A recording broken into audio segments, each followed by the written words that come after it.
क्या किया दुर्योधन? मैंने तुम्हें निर्वस्त्र होकर मेरे समक्ष प्रस्तुत होने का आदेश दिया था, तो तुम क्यों ये अंतर्वस्त्र पहन कर आए?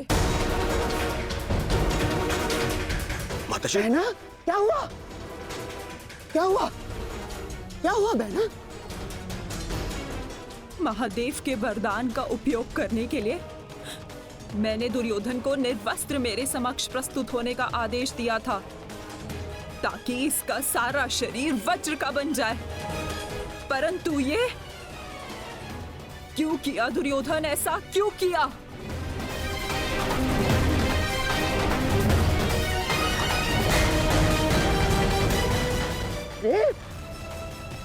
तुम कभी कभी बुद्धि का भी प्रयोग कर लिया करो।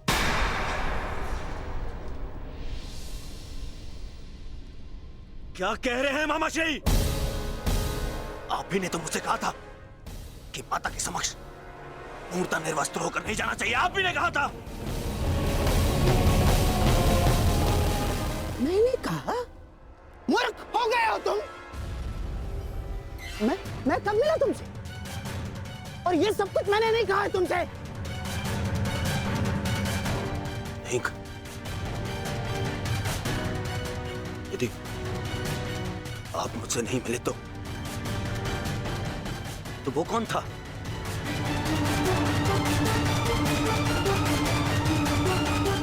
आपके पश्चात मुझे वो छलिया वासुदेव मिला था।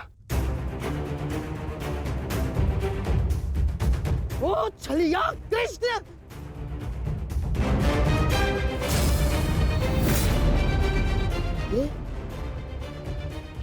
ये सब उस छलिए का किया धरा है दुर्योधन। मैं यहाँ से चलकर जाऊंगा, माताश्री का आदेश है। परंतु यहाँ से महल तक का मार्ग बहुत लंबा है प्रभु, आपको कुछ पहनना होगा। परंतु आप इस भांति अर्धनग्न अवस्था में? मेरी माता का आदेश है। माता पिता के आदेश का अक्षरशः पालन करना कोई आपसे सीखे युवराज। माता के समक्ष यूं अवघड़ बनकर जाओगे? लो, इसे अंगवस्त्र बनाकर धारण करो। जब आपकी माता ने अपने समक्ष आपको नग्न अवस्था में आने का आदेश दिया है, तो फिर आप ये पहनकर क्यों जा रहे हैं? उस अवस्था में जाइए जिस अवस्था में आपको आपकी माता ने बुलाया है।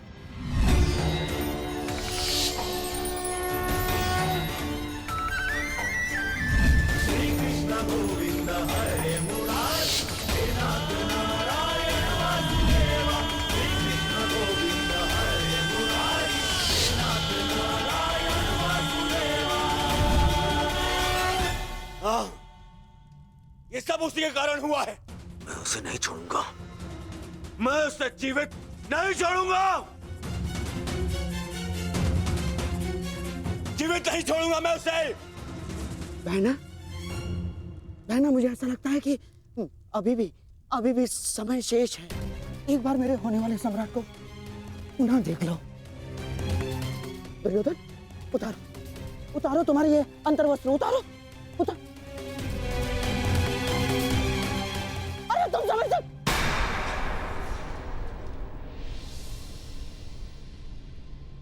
कुछ नहीं बचा अब, कुछ नहीं बचा। वर्षों से संचित किया तप मैंने समाप्त कर दिया है भ्राताश्री।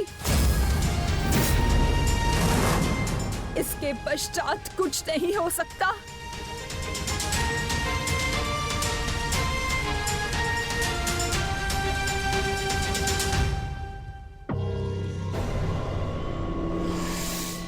माता,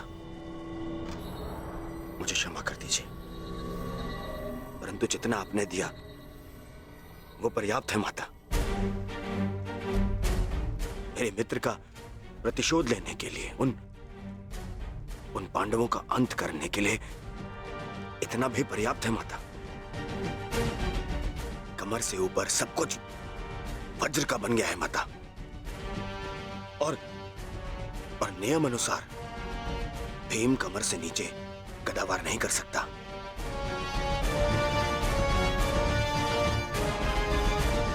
आप चिंता मत कीजिए माता।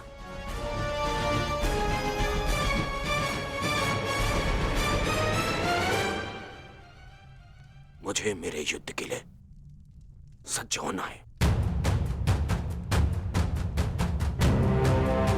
मुझे आज्ञा दीजिए माता। मैं वचन देता हूं कि मैं आपके इस आशीर्वाद को व्यर्थ नहीं जाने दूंगा। प्रणिपात माता। विजयी भव पुत्र, अवश्य ही तुम्हारी विजय हो।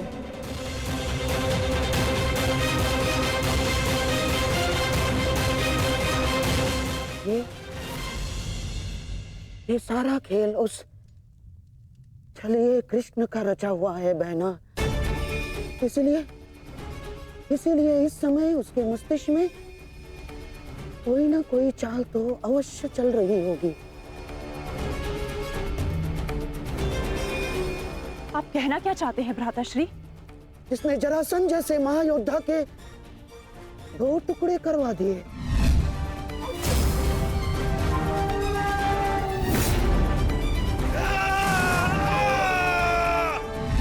इसने महामहिम भीष्म को उस शिखंडी का सहारा लेकर शरशैया पर लिटवा दिया।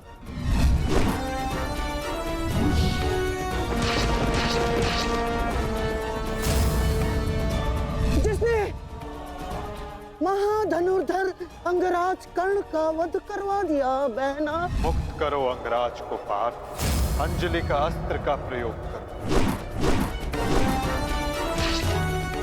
वही उद्धव, वही माधव, वही योगेश्वर, वही नटवर, वही छलिया।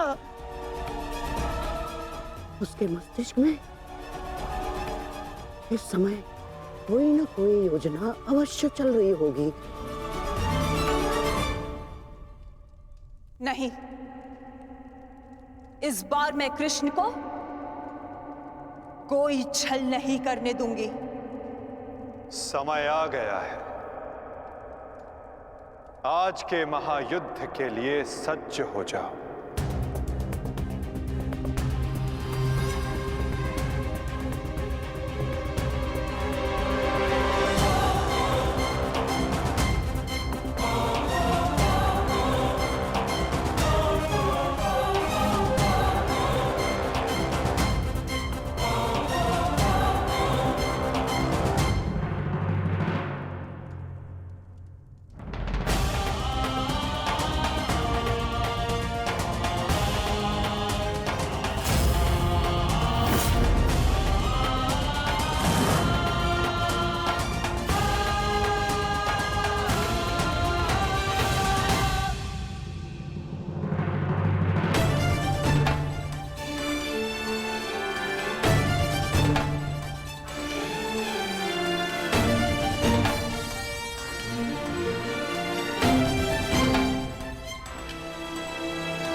ये गांडीव इतना भारी लग रहा है माधव कि उठा ही नहीं उठ रहा। हाँ माधव, ज्येष्ठ की मृत्यु के पश्चात शस्त्र भारी हो गए हैं। शस्त्र भारी नहीं हुआ है विकोदर, तुम्हारा मन भारी हो रहा है।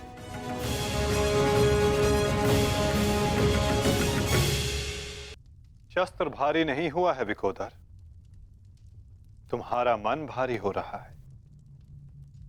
मन को हल्का करो, भुजाओं में बल स्वतः आ जाएगा।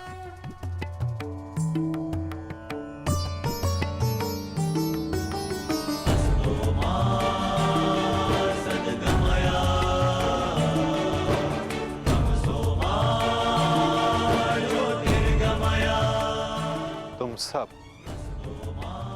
अपने ज्येष्ठ कर्ण के लिए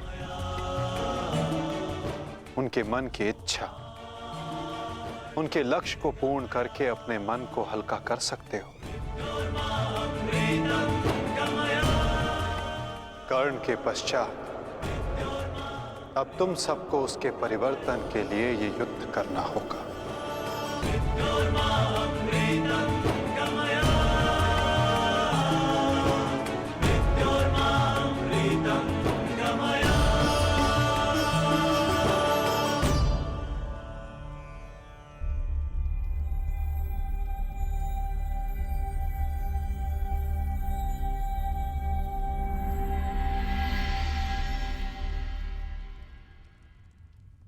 तुम्हारे ज्येष्ठ कर्ण का लक्ष्य उचित था, किंतु मार्ग अनुचित था, इसलिए वो पूर्ण ना हो सका। और तुम सबका मार्ग धर्मपथ है, सत्य है, परंतु तुम सबका लक्ष्य अनुचित था, प्रतिशोध।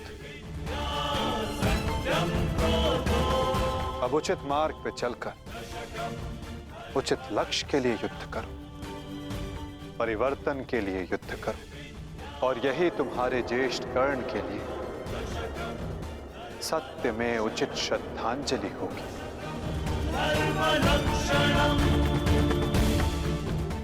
और परिवर्तन तब तक नहीं आ सकेगा जब तक दुर्योधन जीवित है।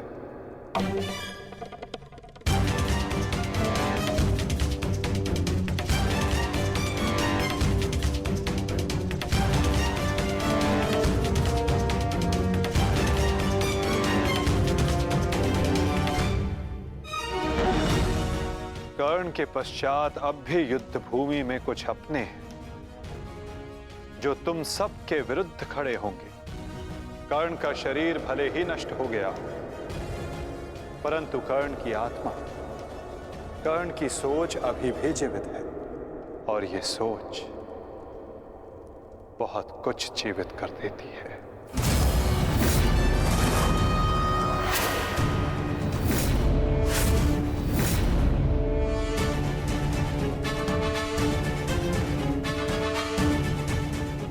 युद्ध का 18वां दिन।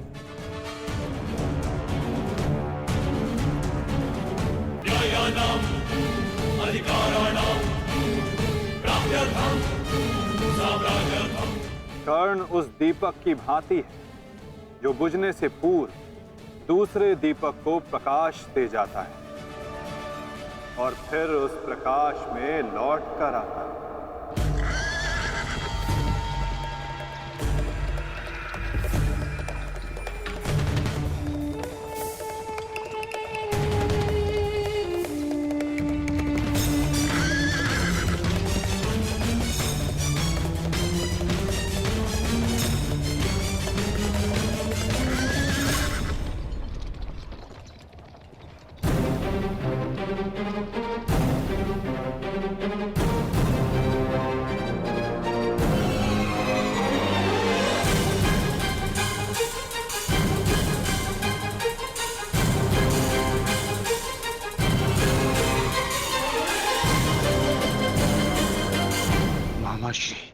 शैल्य, कहा था ना पार्थ, इस युद्ध में कुछ और अपने होंगे जो तुम्हारे विरुद्ध खड़े होंगे।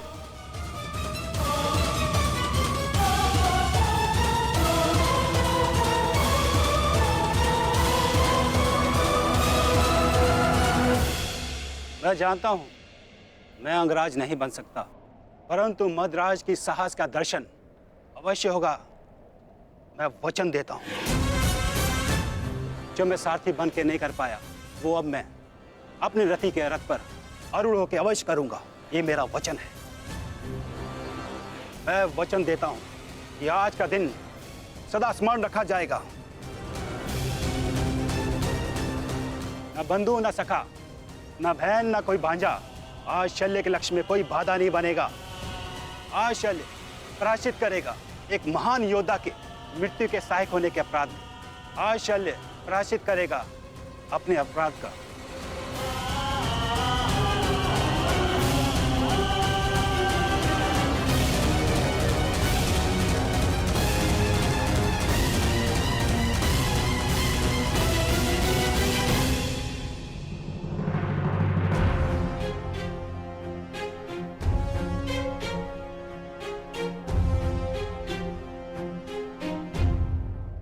यदि ऐसा है तो आज साथ मिलकर लड़ेंगे शैल्य। आओ मेरे साथ मिलकर मेरे मित्र का प्रतिशोध लो। सर सेनापति शैल्य। सेनापति शल्य की, सेनापति शल्य की, सेनापति शल्य की।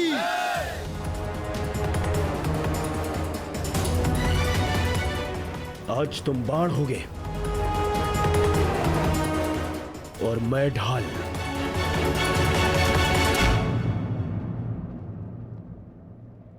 मित्रगण के लिए और ये मेरे पश्चाताप के लिए।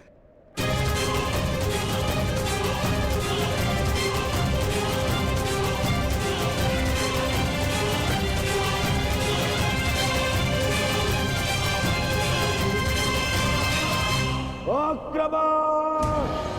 आक्रमण!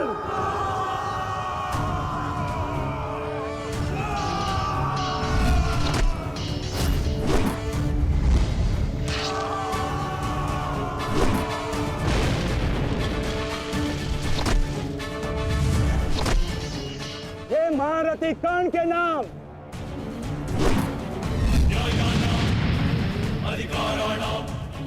ये मित्रगण के लिए।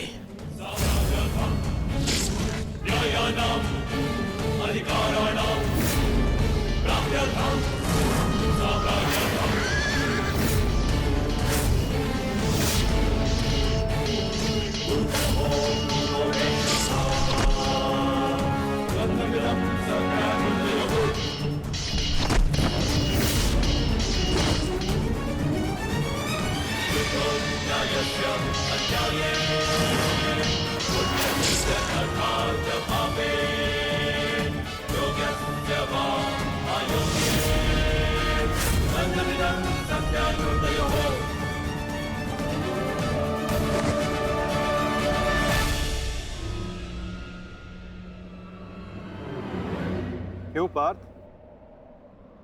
क्या कर पाओगे मद्रराज शैल्य के बल का सामना?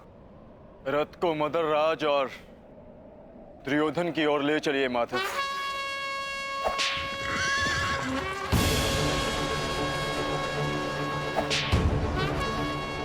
हाथी उस ओर चलो।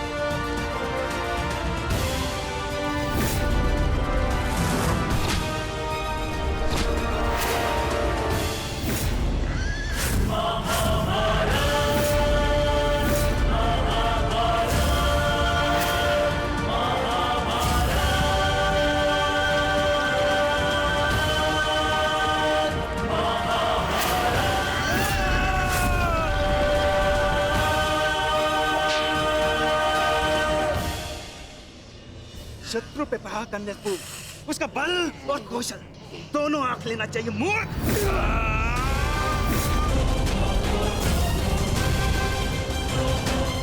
शल्य के समक्ष क्रोध करने वाला आधा बल खो लेता है। इस जोड़ी को ही नहीं, आज मैं दोनों के शरीर को ही तोड़ डालूंगा।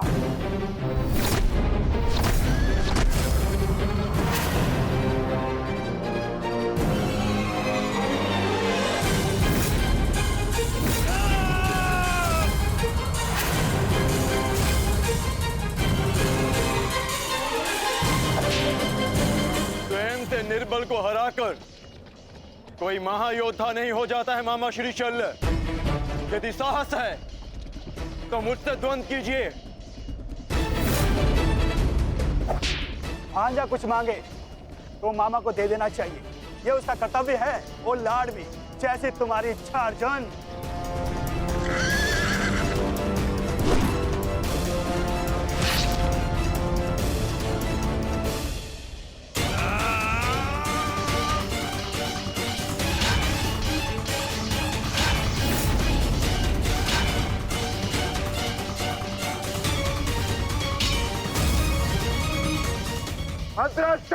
अपना लक्ष्य भूल गए विकोधर।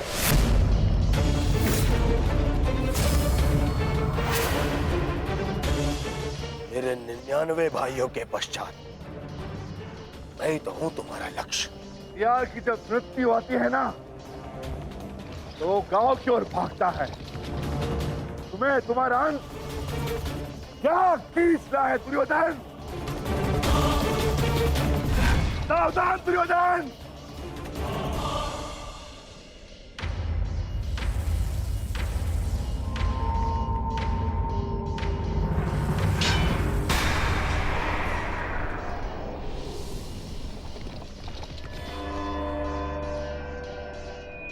ठीक कहा तुमने, कर लो, अपनी प्रतिज्ञा पूर्ण कर लो। मेरे मस्तक को तोड़ दो, दाहर करो मुझ पर विकुदन।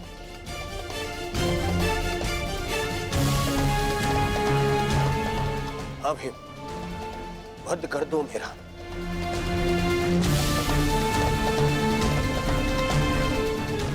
कर लो, अपनी प्रतिज्ञा पूर्ण कर लो। स्मरण करो, वो मैं ही था जिसने सम्राट से भिखारी बना दिया था तुम सबको। स्मरण करो, वो मैं ही था जिसने 12 वर्ष के वनवास में भेज दिया था तुम सबको। वो अज्ञातवास स्मरण करो, वो भी मैं ही था। स्मरण करो,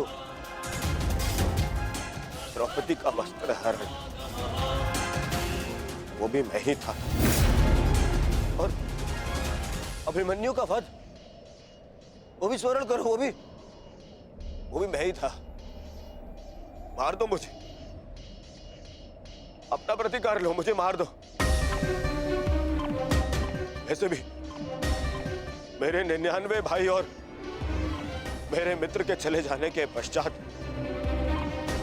अब जीने की इच्छा शेष नहीं है। मार दो, आओ भीम, वध करो मेरा, मार दो।